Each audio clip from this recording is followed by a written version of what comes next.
वारंवार याची तुलना कोरोनाशी केली जाते, कारण केवळ 2-3च गोष्टी आहेत की हा चीनमधून आला, हाही चीनमधून आला, कोरोनासुद्धा जानेवारीच्या पहिल्या आठवड्यात आला, हाही पहिल्या आठवड्यात आला, आणि ऑक्सिजन खूप वेगाने कमी होत जायचा. तसा या आजाराचा प्रकार नाही आहे. या आजारामध्ये मृत्यूदरही खूप कमी आहे. HMPV व्हायरस आहे हा संपूर्ण वैद्यकीय जगताला 2001 सालापासून माहिती आहे. कोरोना व्हायरसने जगामध्ये थैमान घातलं होतं आणि त्याच्या झळा जगभरात सगळ्याच देशाला सोसाव्या लागल्या होत्या. लाखो लोकांचा मृत्यू झाला आणि भीतीपोटी अनेक लोक हे डिप्रेशनमध्ये गेले होते, काहींच्या नोकऱ्या गेला. याचा सगळा इम्पॅक्ट जगावर पडला होता. तसाच एक आता व्हायरस येतोय, तो चीनमध्ये आला आहे आणि भारतामध्ये देखील HMPV या व्हायरसनी शिरकाव केलेला आहे. त्यामुळे भारतीय असतील आणि एकूणच सर्वच लोक भीतीमध्ये पडलेले आहेत की HMPV हा व्हायरस देखील कोरोनासारखाच आपल्याला सतावणार का आणि किती जीव घेणार, अशा अनेक प्रश्न लोकांच्या सामान्यांच्या मनात पडलेले आहे. या सगळ्या प्रश्नाचं उत्तर मी घेणार आहे डॉक्टर अविनाशजी भोंडवे सर. सरांची ओळख सांगायची म्हणजे कोरोना काळामध्ये सरांनी दिलेले सल्ले हे अतिशय मोलाचे आणि अनेकांचे जीव वाचवणारे ठरले होते. त्यामुळेच मी HMPV हा व्हायरस किती घातक आहे, त्याचे काय परिणाम होणार आहेत, सर्व मी डॉक्टर भोंडवे सरांकडून जाणून घेणार आहे. सर, HMPV हा व्हायरस सध्या भारतामध्ये आलेला आहे आणि बँगलोरमध्ये एका 8 वर्षाच्या मुलीला याचा शिरकाव झालेला आहे. काय आहे हा व्हायरस आणि का पसरतो एवढ्या जोरात? मुळामध्ये HMPV म्हणजे ह्युमन न्यूमोनिया व्हायरस जो आहे हा मुळात नवीन व्हायरस नाही. वारंवार याची तुलना कोरोनाशी केली जाते, कारण केवळ 2-3च गोष्टी आहेत की हा चीनमधून आला, हाही चीनमधून आला, कोरोनासुद्धा जानेवारीच्या पहिल्या आठवड्यात आला, हाही पहिल्या आठवड्यात आला, आणि दोन्ही सर्दी खोकल्यापासून पसरणारे आजार आहेत. एवढी तुलना सोडली तर ह्यांच्यामध्ये काहीही साम्य नाही. कोरोनामध्ये ज्यावेळेला शरीरामध्ये त्याची बाधा झाली, बाधाही त्या पद्धतीनेच होते की तो नाकातोंडातून जातो, की त्याला त्याचा ऑक्सिजन खूप वेगाने कमी होत जायचा. तसा या आजाराचा प्रकार नाही आहे. या आजारामध्ये मृत्यूदरही खूप कमी आहे. आणि सर्वात महत्त्वाचं म्हणजे हा आजार म्हणजे हे जो HMPV व्हायरस आहे हा संपूर्ण वैद्यकीय जगताला 2001 सालापासून माहिती आहे. यापूर्वी चीनमध्ये, जपानमध्ये, अमेरिका, कॅनडा अशा असंख्य देशांमध्ये या आजाराच्या साथी येऊन गेलेल्या आहेत. थंडीच्या सुमारास, थंडीच्या दिवसांमध्ये जे सर्दी खोकला होतो त्यामध्ये बऱ्याचदा ह्या विषाणूंनी होणारे रुग्ण असतात. फक्त आपल्याकडेही यापूर्वी ते होत असावेत असं भारतीय तज्ज्ञांचं मत आहे आणि फक्त त्याची तपासण्या केल्या जात नव्हत्या, त्यामुळे आपल्याला माहिती नाही आहे. आता नुकतंच बेंगलोरमध्ये एक रुग्ण, एक 8 महिन्याची मुलगी पॉझिटिव्ह निघाली आहे, परंतु त्यातूनही काही घाबरायचं कारण नाही. हा आजार ज्यावेळेला होतो ना, हा कसं होतं की एखाद्या व्यक्तीला सर्दी खोकला झाला असेल आणि त्याला जर या विषाणूची बाधा असेल तर तो ज्यावेळेला शिंकतो, खोकतो, त्याच्या शिंकण्या खोकण्याचे ते तुषार जे असतात, सूक्ष्म कण जे असतात, ते आपल्या नाकातोंडातून आपल्या श्वसनात गेले की आपल्याला हा आजाराची बाधा होते.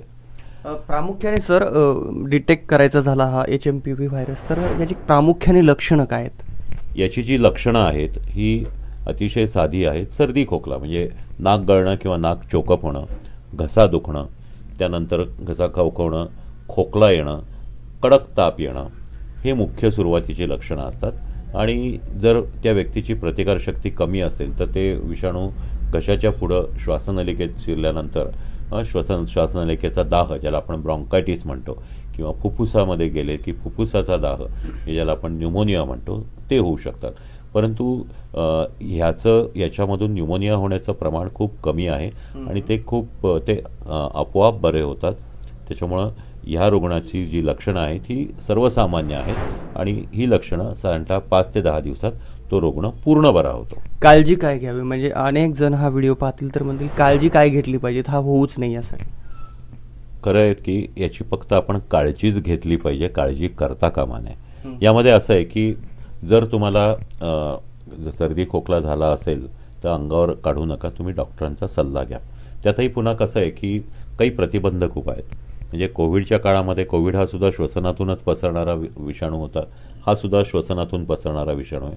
त्याच्यामुळं याच्यामध्ये कोविडचेच जे प्रतिबंधक उपाय आहेत, म्हणजे कुठेही आपण खायचं असेल किंवा नाकातोंडाला हात लावण्यापूर्वी साबण पाण्याने किंवा सॅनिटायझरनी हात स्वच्छ धुवा. गर्दीमध्ये जाणं टाळा. ज्यावेळेला तुम्हाला बाहेर जायचं असेल त्यावेळेला नाकाला मास्क घाला, नाकातोंडावर मास्क ठेवा. एवढ्याच गोष्टी आहेत. आणि समारंभाचे प्रसंग, गर्दीचे प्रसंग टाळा. खरं हे कठीण असतं आपल्याकडं, कारण आजकाल लग्न समारंभाचे आणि हे थंडीच्या दिवसात अनेक प्रकारच्या सभा समारंभ, पार्ट्या यांचं प्रकार वाढत असतं. तर शक्यतो या गोष्टी आपण टाळाव्यात. म्हणजे जे कोविड, म्हणजे आता कोविडची साथ बऱ्यापैकी आता गेलेली आहे, त्यानंतर मास्क असतील, सॅनिटायझर असतील, ज्याच्या काही सवयी मोडल्या होत्या त्या पुन्हा एकदा सवयी लावायला पाहिजेत HMPV या व्हायरस आल्यामुळे. बरोबर. प्रतिबंधक उपाय म्हणून ह्याच गोष्टी आहेत आणि ते पुन्हा आपल्याला पाळलं पाहिजे. फक्त कोविडमध्ये कसं की तुम्ही घरात सुद्धा लावलं पाहिजे. जर आपल्या घरामध्ये जर कोणाला सर्दी खोकला ताप नसेल तर घरात लावायची गरज नाही. दुसरी एक गोष्ट अशी की ह्याच्यामध्ये सर्दी खोकल्याला कमी लेखू नका. सर्दी खोकला एरवीसुद्धा सर्दी खोकल्याचे असंख्य प्रकार आहेत, असंख्य विषाणू आहेत. म्हणजे इन्फ्लुएन्झा व्हायरस आहे, आपल्याकडे तो रेस्पिरेटरी सिन्सिशियल व्हायरस किंवा RSV, सारी या प्रकारात मोडणारे असंख्य विषाणू आहेत. तर तुम्हाला सर्दी खोकला झाला तर काळजी करू नका, पण सर्दीची औषधं, खोकल्याचं औषध घेणं, गुळण्या करणं, विश्रांती घेणं हे करा. ताप आला तर तापाची गोळी डॉक्टरांच्या सल्ल्याने घ्या. आणि जर ताप खूप कडक राहिला, जर तुम्हाला श्वास घ्यायला त्रास व्हायला लागला, जर तुम्हाला खोकला येऊन त्याच्या खोकलामध्ये कफ पडायला लागला तर तुम्ही तातडीने डॉक्टरांचा सल्ला घ्या. आणि त्यावेळेला जर आवश्यक असेल तर मग डॉक्टर तुमचं निदान करून घेतील. याचं निदानही पुन्हा कोरोनासारखंच आहे. हा श्वसनामधून जात असल्यामुळं थ्रोट स्वाबद्वारेच याचं नमुना घेऊन घशातल्या स्वाबद्वारेच त्याचा तपासणी केली जाते. आणि जर ऑक्सिजन कमी असेल, ताप खूप असेल, डिहायड्रेशन झालं असेल तर त्या व्यक्तीला मग ॲडमिट करण्याची गरज असते. आणि ॲडमिट केल्यावरही सलाईन लावणं आणि आवश्यक असल्यास ऑक्सिजन लावणं या पलीकडे फारसे उपचार नाही आहेत. हा रोग होऊच नाही, काळजी तर घेतलीच पाहिजे. तुम्ही ज्या गोष्टी सांगितल्या, सूचना केल्या, मात्र रोग प्रतिकारक शक्ती वाढवण्यासाठी आहारामध्ये काही बदल केले जावेत असं वाटतं का तुम्हाला? रोगप्रतिकारक शक्ती म्हणजे असं हे आपल्याकडं खूप चुकीचा समज आहे. अमुक एक खाल्ल्यामुळं किंवा अमुक एक टॉनिक घेतल्यामुळं, अमुक एक पावडर घेतल्यामुळं, अमुक फळं खाल्ल्याने रोगप्रतिकार शक्ती वाढत नाही. मुळात रोगप्रतिकार शक्ती व्यवस्थित ठेवण्यासाठी आपलं आरोग्य नीट ठेवावं लागतं. त्यासाठी योग्य समतोल आहार, योग्य वेळी, म्हणजे सकाळी नाश्ता, दुपारी जेवण, रात्रीचं जेवण, योग्य पदार्थ खाणं, त्याप्रमाणे रोज व्यायाम करणं नियमितपणे, दिवसाचे 25-30 मिनटं किमान व्यायाम करणं, पुरेपूर विश्रांती घेणं जेवढी आवश्यक आहे ती, ह्या गोष्टींनीच आपली प्रतिकारशक्ती आपली शाबूत राहू शकते. आणि दुसरी महत्त्वाची गोष्ट म्हणजे जे वेगवेगळ्या लसी असतात त्या लसी घेणं, त्याच्यातूनच प्रतिकारशक्ती डेव्हलप होत असते. तर मुख्यतः आहार विहार आणि विश्रांती, व्यायाम याच्यामधूनच आपलं ह्या प्रतिकारशक्ती वाढत असते. पण हा आजार टाळायचा असेल तर तुम्हाला पहिल्यापासूनच ह्या गोष्टी कायमस्वरूपी या नीट पाळाव्या लागतील. या काळातही तुम्ही उपवास करणं हे टाळलं पाहिजे. विश्रांती न घेणं, रात्री जागरण करणं हेही टाळलं पाहिजे. त्याच्यामुळे निश्चितच प्रतिकारशक्ती कमी होते. HMPV हा व्हायरस जर भारतामध्ये वाढला, म्हणजे आता एक पेशंट सापडला, हेच जर कोरोनासारखा पॅटर्न राबवला गेला त्या रोगासारखा, या रोगाने देखील, तर लॉकडाऊन वगैरे लागू शकतं का, किंवा गरज पडेल का अशी? अशी अगदी दूरदूर विचार केला तरी ह्याची शक्यता कमी वाटते. कारण मी तुम्हाला म्हटलं त्याप्रमाणे याचा मृत्यूदर खूप कमी आहे. आणि हा वेगाने पसरत असेल, पण कोविड इतका किंवा दुसऱ्या लाटेतल्या कोविडच्या विषाणू इतका तो वेगाने पसरत नाही. तो पसरला तरी तो सिरियस होत नाही. आणि पेशंट सिरियस झाला तरी तो बचावण्याची शक्यता खूप जास्ती असते. मृत्यूदर खूप कमी आहे. या सगळ्यामुळं याची पॅन्डेमिक किंवा महामारी होण्याची शक्यता कमी आहे. समजा याचे विषाणू खूप मोठ्या प्रमाणात पसरले तरी सुद्धा त्यातून घाबरायचं कारण नाही, कारण मृत्यूदर काही हे नाही आहे. आणि दुसरं एक महत्त्वाची गोष्ट अशी आहे की हा तुम्हाला मी सांगितलं की हा विषाणू 2001 पासून वैद्यकीय शास्त्राला माहिती आहे. तो 2001मध्येच त्याचं आयसोलेट केलेलं आहे आणि अनेक देशांमध्ये याच्या साथी यापूर्वी येऊन गेलेल्या आहेत. चीनमध्ये सुद्धा 2017-18मध्ये याची साथ आली होती. जपानमध्ये सुद्धा आली होती. पण तिथून महामारी झाली नाही त्याची. त्यामुळं आत्ताही ती होईल याची शक्यता नाही. थोडेफार पेशंट निश्चितच होतील. असे अनेक आजारांचे रुग्ण हे होत असतात. सर्वसामान्य सर्दी खोकल्यामध्ये 5 ते 10% रुग्ण हे पूर्वीपासूनही असण्याची शक्यता आहे असं भारतीय तज्ज्ञ डॉक्टरांचं मत आहे. त्यामुळं याची महामारी होणार नाही.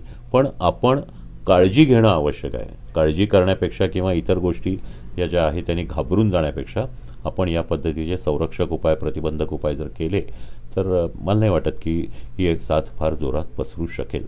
सर, शेवटचा प्रश्न आणि महत्त्वाचा प्रश्न. अनेकांच्या मनात भीती आहे, म्हणजे जर हा व्हायरस आला तर पुढील गोष्टी घडतील नाही घडतील त्याबद्दल अनेकांच्या मनात शंका आहे. पण या HMPV या जो रोग आहे याची लस जगाकडे आहे का उपलब्ध आणि भारताकडे आहे का? नाही, अजून या विषाणूविरुद्धची लस उपलब्ध नाही आणि इतर कुठल्या आजाराची लस त्याला लागू पडते का, म्हणजे कोरोनाची किंवा इन्फ्लुएन्झाचं, याबद्दलचं अधिकृत संशोधन अजून उपलब्ध नाही. पण 2001 पासून हा विषाणूचं स्ट्रक्चर आणि बाकीच्या गोष्टी माहिती असल्यामुळं याची लस आणण्याचं जर ठरवलं गेलं तर ती अतिशय वेगाने किंवा महिन्या 2 महिन्यामध्ये येऊ शकेल. आपल्याला माहिती आहे कोविडच्या वेळेला आपल्याला जवळजवळ 6 महिने वर्ष लागलं ती नवीन लस मिळण्यासाठी, कारण तो जो विषाणू होता कोरोनाचा SARS-CoV-2 तर त्याचंच स्ट्रक्चर आणि हे समजून घेण्यामध्ये बराच काळ गेला. तो कशाला लागू पडतो, कशाने तो थांबवता येते त्याची वाढ, याच्यावर वेळ गेला. तसं ह्या विषाणूचं नाही आहे, ह्याचा अभ्यास झालेला आहे. त्याच्यामुळे लवकरात लवकर याची लस येऊ शकेल. आणि तुम्हाला माहिती आहे की आत्ता आर्टिफिशियल इंटेलिजन्सच्या प्रिन्सिपलमुळं कुठलीही लस ही 2 महिन्यामध्ये सुद्धा महिन्या 2 महिन्यामध्ये सुद्धा आणता येऊ शकते. त्याच्यामुळे सांगायचा मुद्दा असा की लस आत्ता उपलब्ध नाही, पण जर आवश्यक वाटली तर निश्चितच ही लस वेगाने तयार होऊ शकते. धन्यवाद सर. तर हे होते डॉक्टर अविनाशजी भोंडवे सर. त्यांनी मौल्यवान असे सल्ले दिलेले आहेत. काळजी करण्याचं कारण नाही, काळजी घ्या असा त्यांनी एक मौल्यवान सल्ला दिला. शिवाय जे आपण कोविडमध्ये जे नियम पाळत होते, स्वतःवर बंधन घातले होते, मास्क असेल, हाताला आपण सॅनिटायझरनी धुतलं पाहिजेत, ह्या छोट्या छोट्या गोष्टी असतील त्यांनी आपल्याला बारकाईने परत एकदा सल्ले दिले. आणि शिवाय या रोगाची लस आपल्याकडे उपलब्ध नाही आहे, मात्र काळजी करायचं कारण नाही, कारण हा रोग हा 2001 पासूनच जगामध्ये आहे, पण याचा जो अटॅक आहे तो तेवढ्या प्रमाणामध्ये नाही. त्यामुळे योग्य ती सरांनी सांगितलेली काळजी आपण जर घेतली तर या रोगाबद्दल जास्त विचार करण्याची गरज नसल्याचं मत देखील सरांनी आपल्याशी बोलताना व्यक्त केलं आहे. विष्णू साना, प्लेट्स अप मराठी, पुणे.